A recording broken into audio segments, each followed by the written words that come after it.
Hey guys, thanks for joining us here at Salty Ginger Talk. If you're a returning listener, it's great to have you back. If you're new to the channel, really glad you joined us. Hope you like what you hear. So today we're going to give you our top 5 reasons that marriage benefits both men and women, and why the vast majority of people live happier, healthier, longer lives when they're in a good marriage. So let's just jump into the episode right now with that as our background or our pretext. I've been hearing a lot on the internet, on social media, in society, from both men and women, how men or women are better off staying single. I disagree with that. For what it's worth, I've been married to my wife very happily for 32 years plus, and it's the cornerstone and the foundation upon which I've built my life.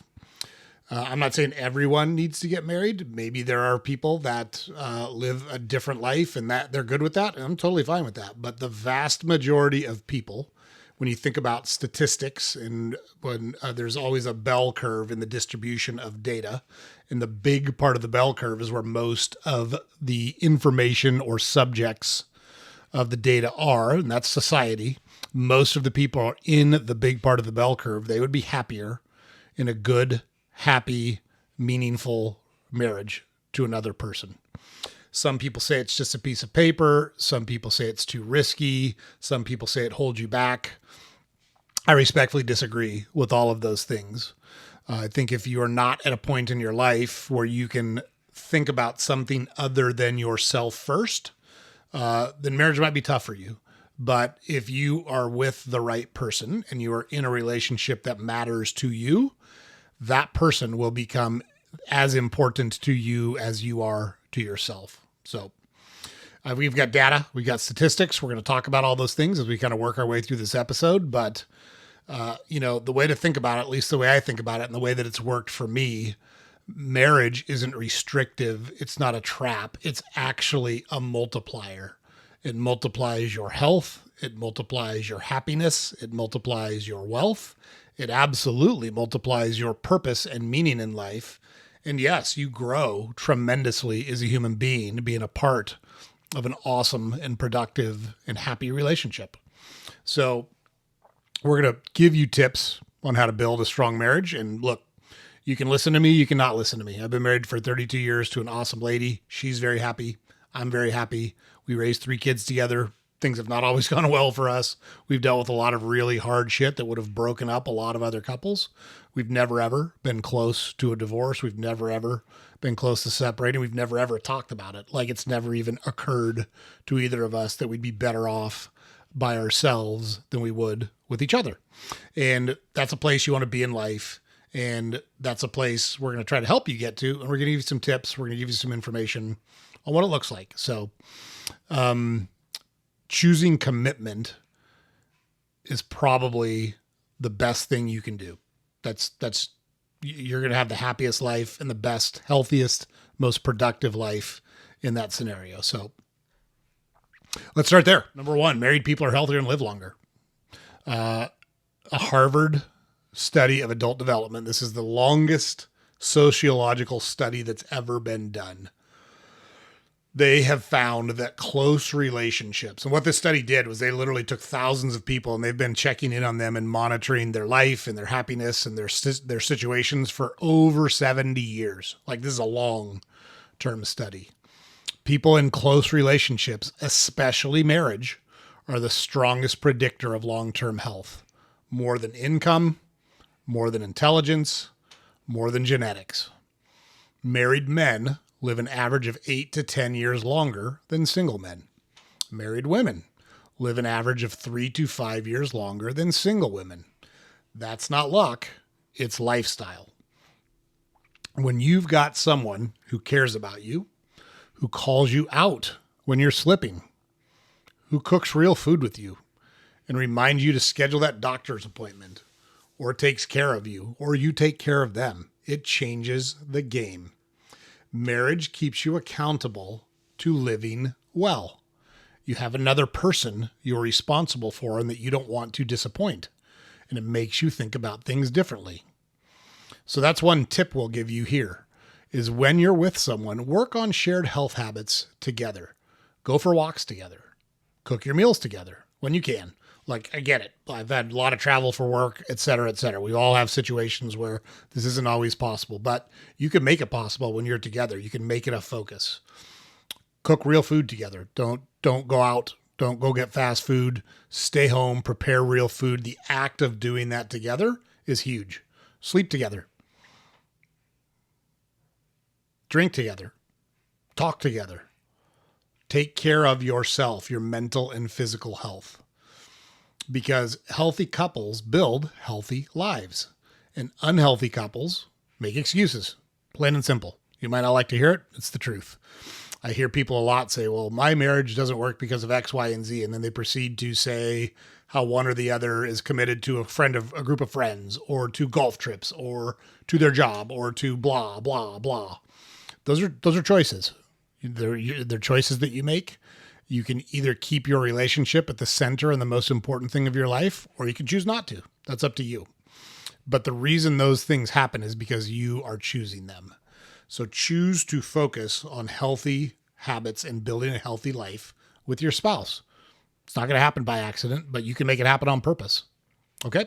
So reason number 2, marriage increases happiness and life satisfaction.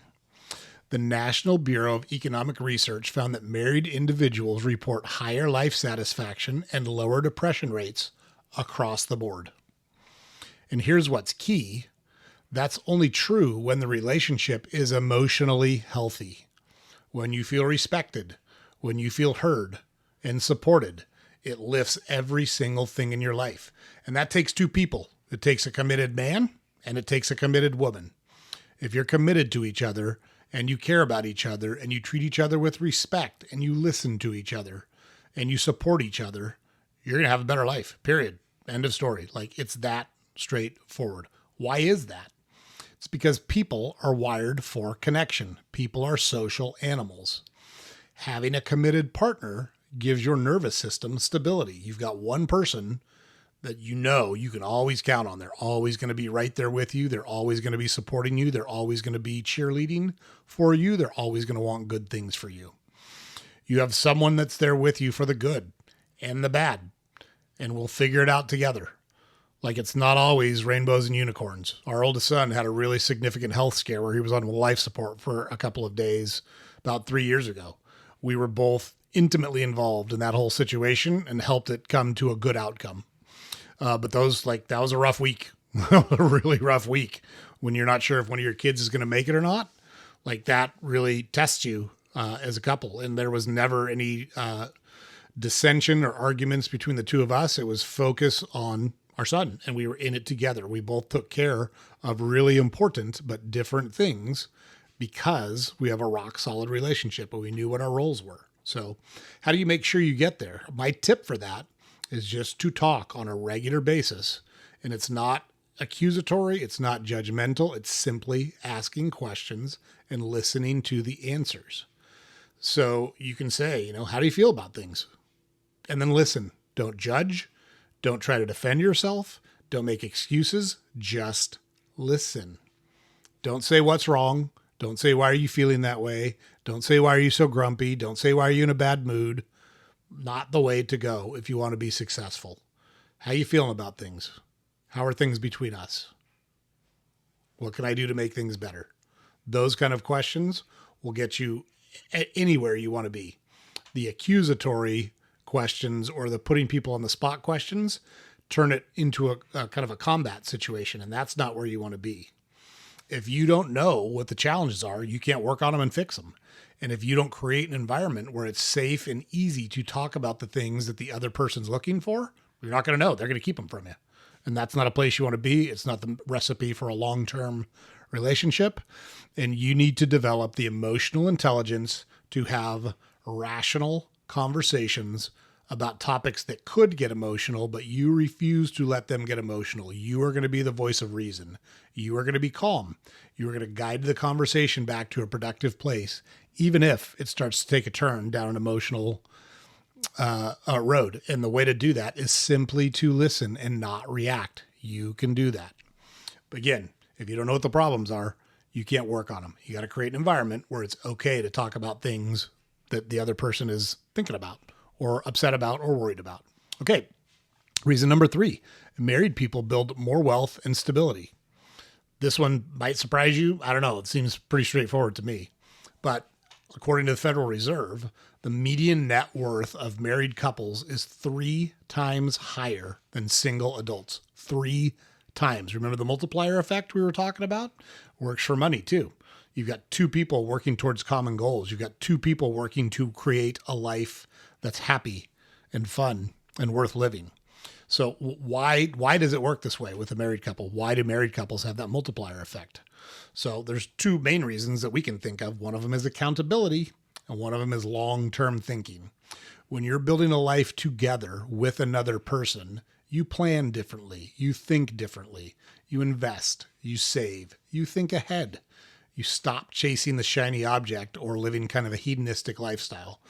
I hear people a lot. I shouldn't say a lot, but I've seen videos of people that go on and talk about how awesome it is to be single. And then they proceed to show you all of the great things that they get to do without having to worry about anything. Totally got it. Good for you. I would argue that if you were that happy about it, you wouldn't have to broadcast it to the world and try to sell us on how awesome your life is.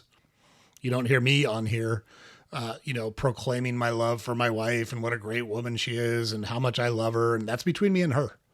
That's just between me and her. Nobody else needs to know about that. Nobody else needs to witness that. I need to make sure she knows that. She's the only person that matters in that conversation. I don't have to broadcast that to anybody. I'm sharing it with you in the hope that it will make you think differently about how you structure your life. And hopefully you'll see the value in developing a committed, meaningful relationship with another person. Because marriage is more than just an emotional partnership. It's actually strategic allegiance as well. And it makes you think about things in a different way. So one of the tips I can give you here is just to be transparent about things. I see a lot of kind of arguments about money between people. Look, it's your money. If you don't think about it as your money collectively, the 2 of you, then I think you got problems. Like I don't know how people manage that. I would never be comfortable in an environment like that. And my wife would not be comfortable in an environment like that either. But you need to talk about money regularly, not fight about money, talk about money, lay it out, put budgets together. If something's really important to someone, just put it in your budget. What are your goals? What are your dreams? What do you owe? Like, you should know those things. Secrets destroy trust. Money teamwork builds freedom. Plain and simple. That's all there is to it. So there you go. Multiplier effect. 3 times. Remember that. Married couples, 3 times higher net worth, median net worth than single people. Number 4, marriage strengthens both your family, not just the people in your house, but your entire family and your communities. And a lot of people overlook that one. It doesn't just benefit you. A good marriage doesn't just benefit you. It benefits the people around you. It benefits the next generation. It benefits your community. The Brookings Institute and Pew Research studies show kids raised by married parents are more likely to graduate, have stable relationships, and avoid poverty. Plain and simple. Kids in a household with 2 committed parents, more likely to graduate, have stable relationships, and avoid poverty. But even deeper than that, even more than that, married couples are more likely to volunteer, to coach, and invest in their communities. Because when you're rooted in your community, you care more about what you're rooted in. It matters. You're invested differently. You think about it differently. If you own a house versus renting, you think about the neighborhood you live in differently because you own in that neighborhood. You are a part of it. You're one of the owners. So here's our tip on this one. Don't just be a team or a couple in your home. Be a team outside the home. Serve together. Coach a youth team. Volunteer. Do something that connects you both to a purpose beyond the day-to-day grind. Something bigger and more meaningful than yourselves. When our kids were young, when our boys were growing up, I coached a lot of their sports teams, and my wife supported that in every way, shape, and form. So she made food for the team. She helped arrange travel. She washed uniforms. She worked on fields. She did anything and everything she could to help and participate. Because we're a team. We were doing it together. Purpose bonds people together, a higher sense of purpose. That's what makes people happy. That's why we have so many people that have depression and anxiety and social awkwardness, is because they are thinking about themselves and not thinking about a bigger or a higher purpose. Being in a marriage, being in a healthy, committed, happy marriage provides all of those things. And it allows you to spread those things throughout the communities in which you live. And that makes everybody better. Okay, number 5, marriage promotes emotional growth and maturity. And this one might be the hardest one for people to accept, but I also think it's probably the most powerful of all the things that we're talking about. Marriage forces you to grow. Doesn't matter if you're the man or the woman, or if it's 2 men, 2 women, doesn't matter to me. Marriage forces you to grow because you're part of something bigger than just yourself. Psychologist John Gottman's research shows that couples who face conflict constructively actually become more emotionally intelligent.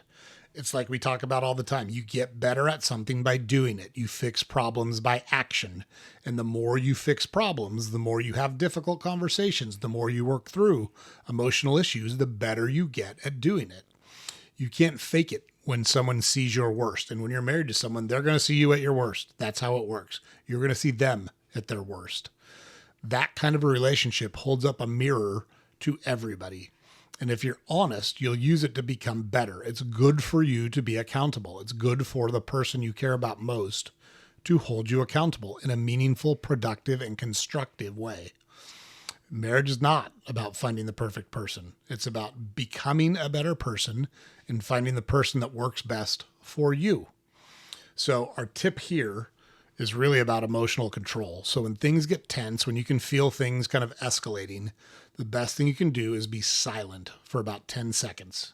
Take a deep breath. Don't react. Don't throw a jab. Remember, it's not you versus them. It's you and your partner versus the issue. You and your partner versus the obstacle. You and your partner versus the challenge. Take a breath and ask yourself, what am I feeling right now? Ask your partner, what are they feeling right now? And then think, what are the solutions? How do we get to a better spot? Most arguments or disagreements are not about what was said. They're about what was not understood. People want to be heard. They want to know that you understand what's bothering them. They want to know that you understand how they're feeling. And even just acknowledging that can go a long way towards de-escalating and allow you to have a conversation about getting to a better spot. Okay? So look, like we talked about, the best marriages, they're not perfect. Nobody's perfect. No relationship is perfect. Nothing is perfect. That's not how it works. But what they are is invested. There's practice. There's repetition. There's showing up every time it's necessary. Even if it doesn't go well, even if you don't solve the problem the first time, even if you don't get to a good spot. It's those daily choices that you make to listen, to forgive, to grow as a person, to allow the other person to grow, to help the other person grow. And like we talked about here, the data backs it up. But the truth is even bigger than the numbers. We are all stronger when we're together. We're social animals. We want people that care about us. It's by far the most important thing in the world. Think about prison. What's the worst punishment that we give to people in prison? It's solitary confinement. It's removing them from human contact. By far the worst punishment that exists. It's not an accident. You don't want to do that to yourself in your everyday life, and you don't have to. If you want a fulfilling life, you can build one with someone who challenges you, with someone who respects you, and with someone who's going to stay right beside you, even when, and especially when, things are difficult, when things are not perfect. That's the key. It's got to be someone that's committed, and you've got to be committed to them. If you want someone who will do all those things for you, then you need to be that person for the other person. You need to provide the same loyalty, the same trust, the same support that you want someone to give to you. And if you're not willing to do that, you're going to be unhappy. You're going to be lonely. You're going to be depressed. You're not going to fulfill the things you want to fulfill in life. Now, that's not weakness. That's not softness. It's actually power. In today's world, that kind of commitment, although it's rare, is what we're missing, and we should be fighting for it. We should be advocating for it. We should be pushing people towards it. The trend that we see of people waiting longer to get married and not sure if they should get married, we completely disagree with it. We think it's a bad choice. We think everyone would be happier in a committed relationship. And it doesn't matter, same sex, heterosexual, doesn't matter. We're not talking about any of those things. We're talking about committed relationships between two people that care about each other. If that's two men, if that's two women, if it's a man and a woman, awesome. But the overarching principles are exactly the same no matter what. Okay? So that's the episode for today, guys. Hope we were able to convince you. We think that marriage is getting a bad rap. It's been the cornerstone of my life, and I'm much happier, much better off than I would be on my own. And my wife is the same way. And we hope that you can have that too. And you can, if you choose to commit to it and you choose to be the partner that you want. If you are the partner that you want someone to be for you, you'll find the right person. I guarantee you that it'll happen. Okay. So that's the episode. Look, James puts it up over here every day. Head over to our website, saltygingertalk.com. All of our podcast episodes are there. Links to our social media accounts are there. We've got a newsletter that we publish every weekday. You can subscribe to on our website. Make sure you like, share, comment, subscribe to our podcast on whatever platform you consume it on. We have awesome people on that talk about building lives of meaning and purpose because of all the hard things they went through. Those are awesome interviews. They share all the things they've learned. They share how they apply those things in real life, and they give you actionable tips and advice on how to build the life that you're looking for.